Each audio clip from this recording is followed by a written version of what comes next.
Welcome. Hello. Thank you. Thank you. Welcome and thank you.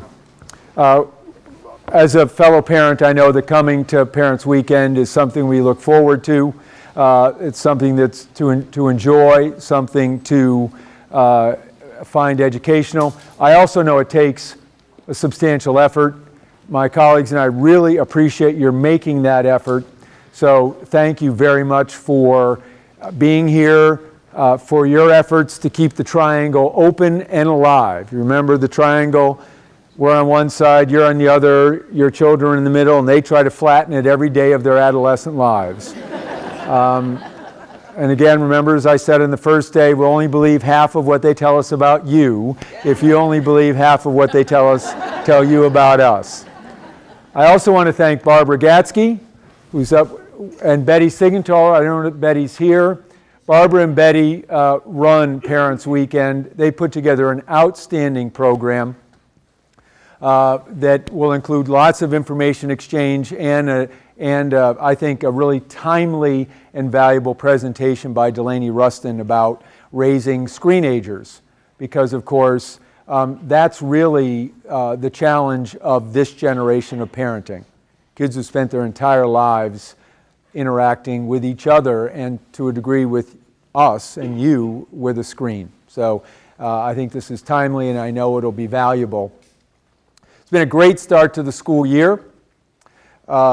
We've assimilated 100 plus new students very well. We've opened a great big new beautiful dining hall quite effectively. And the credit goes to my colleagues, it goes to the student body as a whole, but it goes especially to the sixth form. They've set a great tone. They've been open, they've been welcoming, they've been inclusive, they've been positive. It's all gone very well. And we're now underway. Dan Scogan and I were welcoming the students to assembly on Monday morning. We meet as a school at 8 o'clock in the chapel on Mondays. And Dan said, I think they need this long weekend. They're looking a little slow, a little tired. That actually is a good sign. They should be that way right now. As I said, we're getting after it here. They're getting after it in the classroom, in community service, in the arts, in athletics, so they've been busy. 2 suggestions for this weekend, and then I'm going to show you some pretty pictures to give you some idea of what's going on campus. First, don't expect to answer all your questions this weekend. The weekend's not intended to do that. The conversation doesn't begin and end just on this weekend. If something comes up during a conversation and there's not time to address it or talk about it, the conversation will continue. Email, phone, happy to keep that going. The faculty know that conversation continues, so be comfortable with that and know that we'll, as I said, keep the triangle open for you beyond Parents Weekend. That's one. The other is, if you haven't done this already, I strongly suggest you begin a conversation with your child's advisors or your children's advisors about your goals for your child and their goals for your child, and see if you develop a shared sense of goals. I think you will. And that's critically important because the way we talk with your children most of the time is about what they're trying to accomplish and what they hope to do, rather than what they need to do, what they should do. Who do they want to be? What do they want to accomplish? And if we know what you're thinking in that regard, that's very helpful to us. And if you know what we're thinking in that regard, that's very helpful to you. That's part of the 3-stranded rope that I talk about on the first day when you entrust your children to us. Okay? Make sense? Yeah, good. I think so. So it's also been busy because there's a lot of construction on campus. And but most of it you actually can't see. So I wanted to give you a sense of what's happening. By the way, the class of 2017 will have experienced more new facilities at Millbrook School than any other class in the school's history. More has been built either right before they arrived or during their time here than any other class by far. And there's more to come. So this is the North Campus. So this is Prum Hall. You with me? This is Polling House. The barn. So that will orient you. So those of you who've been here for a while will know we've moved the campus in two directions. West, with the creation of West Dorm and the amphitheater, and now north. And this was essentially a field and parking and the back end of the campus. It's now being developed into a prominent part of the campus. So these are the new dining facilities, kitchens, and all of that, recycling. This is what Prum will look like probably by March. I think we'll have access to it in December, January, and then we'll come out here and start doing the landscaping. The hoop house, which now sits right here, will be moved over here. Not sure it's going to go exactly here. And this is developing the school garden into a farm. And as some of you remember, we've been working with Stone Barns, Food and Agricultural Center. They've done the design for it. In evidence of the small world nature of it, our middle son's college classmate, roommate, and teammate works at Stone Barns and is the designer of the farm, and our youngest son's classmate, roommate, and teammate is his apprentice.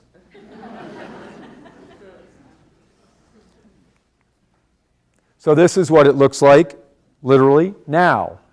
Here we have the new dining facility, which has been wonderfully successful, recycling here. And you can see we've ripped off everything along the north side of Prum. The connector is the hallways going in here right now, which will be identical to this hallway. So there'll be a long hallway that will run all the way here, and there'll be 3 entry points into the new dining facility. From here across what will be the courtyard, from here along the long hallway, and then where everybody is walking in right now, right here. And feel free if you have questions to ask any. You can see the existing hoop house here and the new maintenance facilities which are here. This road goes away. Parking gets redone. This building gets taken away. This is the temporary maintenance facility. I don't see why we don't see it. There's a big, oh, right there.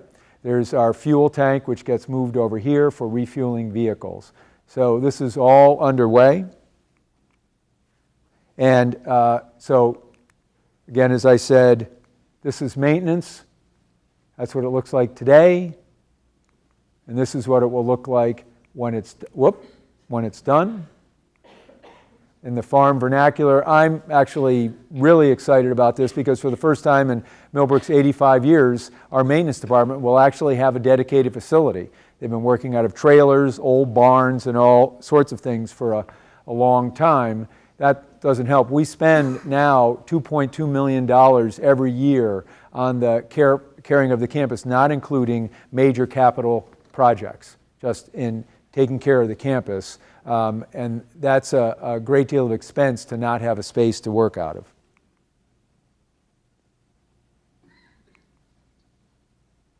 We're also redoing the historic mill, which has been empty for many years. This will be 2 things. It will be the visitors center for the zoo. And so all visitors will come from the parking lot, along the beautiful path, through this stonework, along the back, and then out the other side to the entrance. It will also be our Center for Environmental Education as that process evolves. This is the architect's rendering. John Al Lee, class of '86, is the architect. And then this is what it looks like in process. And we hope this will be done probably by Christmas. It's all closed in, obviously, and we think we'll have access to it certainly by the start of the new year. Very exciting project.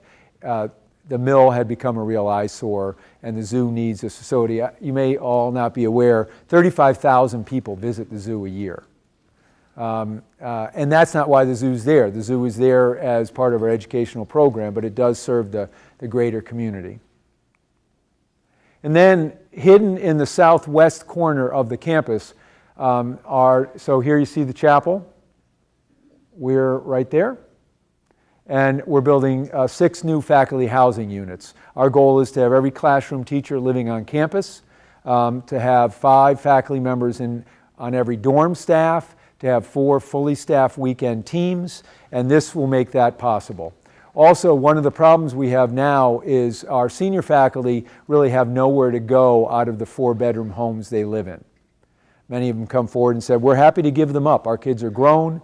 We would like to allow other faculty to move in, and we have nowhere really for them to go. This will give us that opportunity. So each one of these is 2 units, about 1,500 to 1,600 square feet. This is all part of what we call the Covenant with Faculty, which is the second objective of our 2017 strategic plan, to attract and retain the best faculty possible, and this will allow us to do that. So those are the projects we've got going, and I think I've left us about 5 to 10 minutes for questions.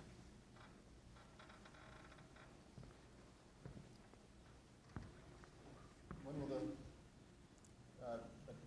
faculty housing be complete? So our goal is to have this completed by May, and I think we're on schedule. This is going to create a domino effect that's going to keep the campus busy this summer. So this will create 6 moves, which in turn will create 6 more moves, which in turn will create 6 more moves, at least. And so we want to have the first round of people able to move in June if possible, and then the next round moves in July.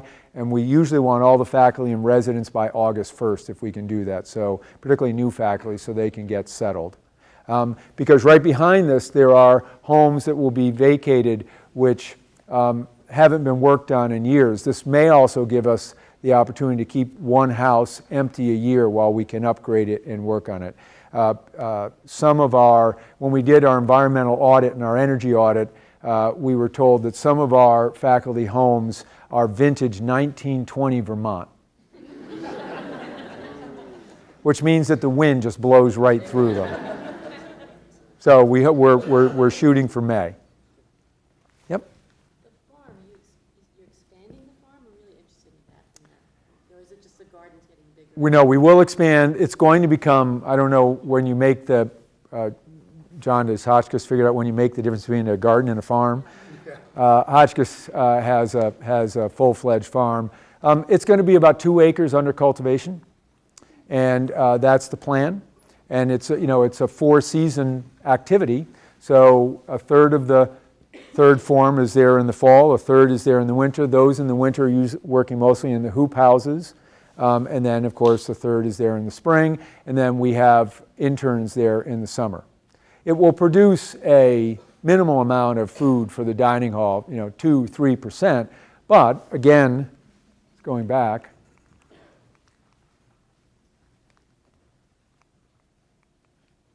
let's see if I can get back there. Well, we won't get back there. So you'll remember as you go into there today, you'll see the design element.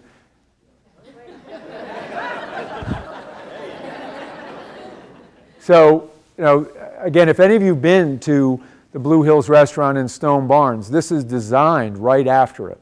Now, they're stone barns, and the courtyard's oriented a little bit differently, but it's the exact same concept. There's a central courtyard, and you look out at where some of your food is coming while you're eating it.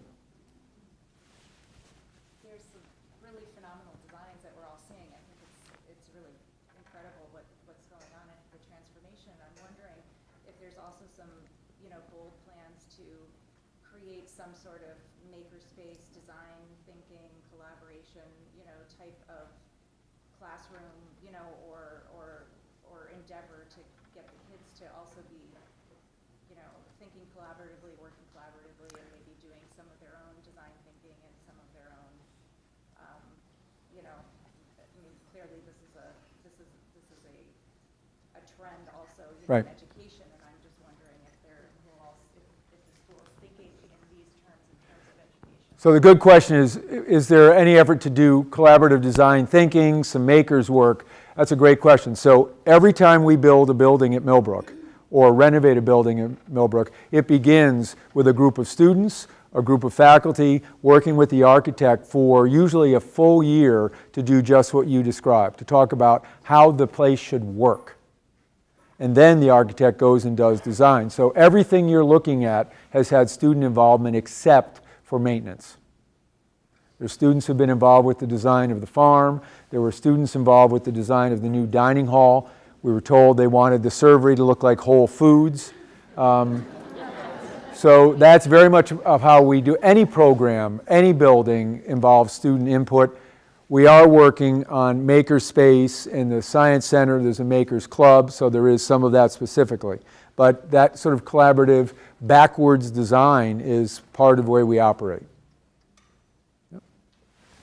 What will this building, Prum, did you call it? Prum, the lower building. When the construction is done, what will that building be? That'll be a smaller dining space for special dinners, a meeting and reception space, a meeting space. The faculty meetings have been in Pulling House, our living room, since the school was founded.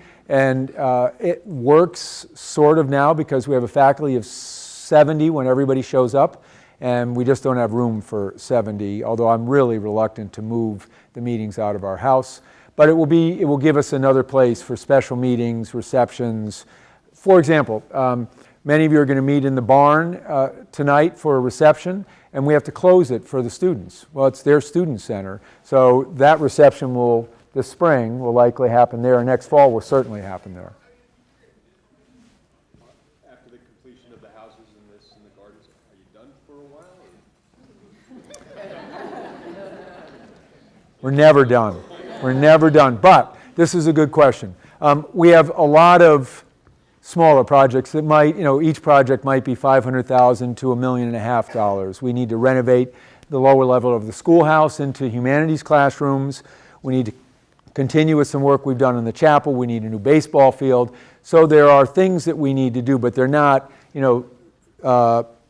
this together is about a $12 million project. So we're off that scale for a while. The next big project is to double the size of our endowment, or to grow it, not quite double it. We will have doubled it when we're done. When we started the campaign, it was about 24 million. It's now about 32, 33 million, and our goal by the end of 2017 is to get it to 50 million. So that's the next big push for us. Yes? Are there any plans to upgrade communications? Cell phone usage? Why?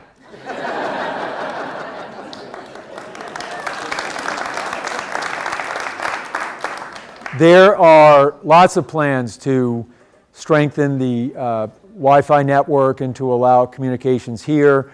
One of the things, the only way we would really improve cellular communication is by having a company come in and put in some sort of technology. One of the things you all should know when that happens, we lose all control. Because your kids come with their own cell plans, and everything they download would come through that versus our network where we do have some control.